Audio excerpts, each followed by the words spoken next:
Hello everyone, this is DD1 here, and today we're going to be taking a look at a really awesome Gemmy animatronic character that ultimately went unreleased. This is an early prototype of Barney Fife from the Andy Griffith Show, and this was part of the pop culture series. This particular one was made in late 2003, so this would have been presumed to have been made for 2004, but by this point this was one of the last characters that they were coming up with new. I know this guy, Bill Murray from Caddyshack, was sold at Spencer's in 2006, but by the time 2004 hit, they were kind of wrapping up the series. So this is one of the last characters that they came up with. And this is a part of the mini pop culture series. So there's a larger size that's pretty much a big head. I mean, the heads are way larger than the bodies, and the mini ones, the heads are still a bit larger than they, should be realistically, but not nearly as disproportionate. But with Barney Fife here, they actually made the head a little bit on the proportionate side. It's not too overly large, and it kind of matches the proportions of the rest of them. With the Bill Murray here, you can still kind of see it's a bit larger compared to his arms, for example. But yeah, this one is a really neat one, and there's a lot of resin parts to it. You have the resin hands, shoes, the little resin star, and then the hat and the head are all one sculpt, which is really neat. The mouthpiece, of course, is separate for the mouth movement, but otherwise it's one piece.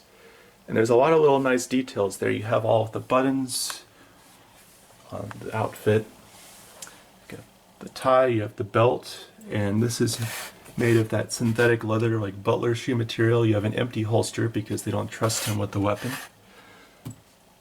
And yeah, he does have a label on the bottom at the base. It's one of these brown presidential kind of bases, and you can see his name is actually written in Chinese, and there's the IM number, and then December 5th 2003 is when this one was signed off, so definitely for the 2004 season.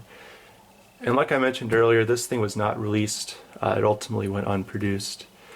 And before you ask, this is not the one, sorry, there's a little piece of string there, this is not the one that Joe P has, that he has shown on his channel. I did not reach out to him and pressure him to sell it to me or anything. This is a completely different unit here. They made probably around 5 maybe of these, at least in this stage of development. There's a really early one that has a different face, and he's holding a big rifle. But yeah, most of them that would have been prototyped and sampled out would have been like this. But he says several phrases, and it's a really good impression by the same guy that did this and the presidents and a bunch of the other ones that aren't the original recordings. The music in the background is just whistling, so pretty easy to recreate. But yeah, this is just a really significant piece, I'd say. And it would have been really cool if we saw him get produced. So now I don't think there's really much else I have to say about it, but I guess I'll go ahead and get into the phrases here.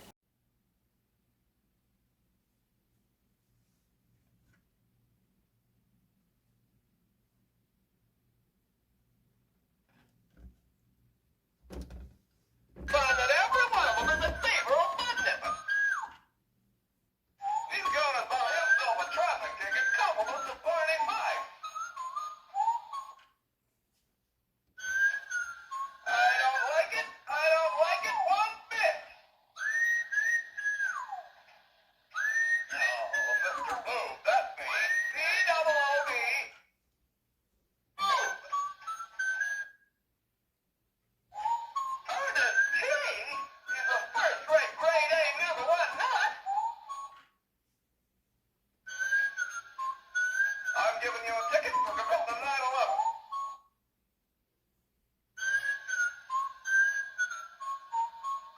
Method is a bug.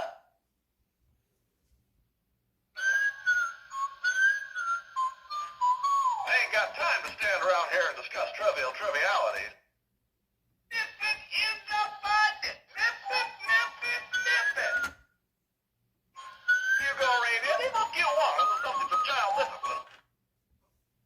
Find that every one of them is in favor of fun nipping.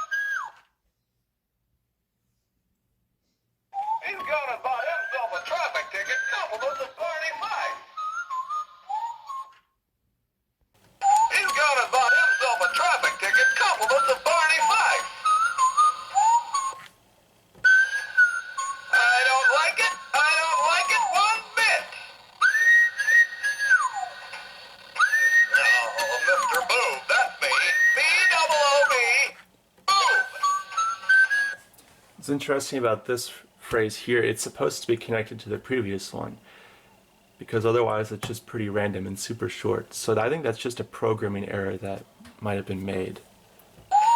Ernest T is a first-rate grade A #1 nut.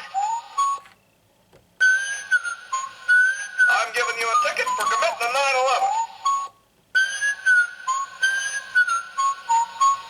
Nip it in the bud.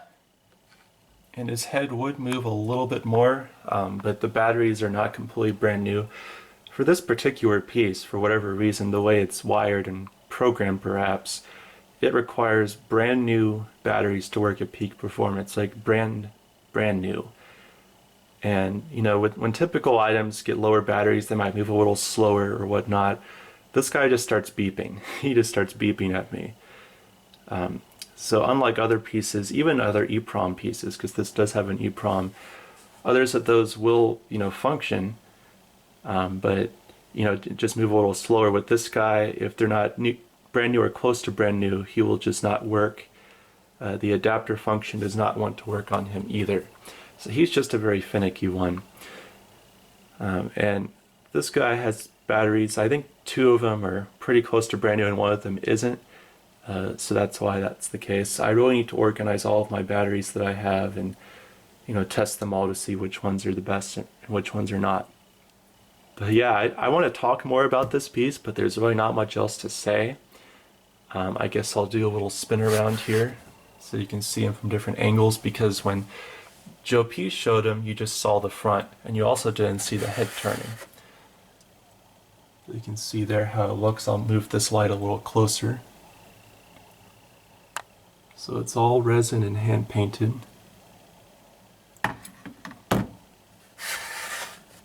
Do it on this side here.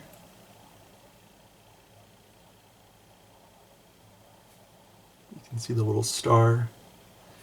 So while he didn't have as an elaborate of a base as some of the other ones, like for example, we'll bring Bill Murray up here again.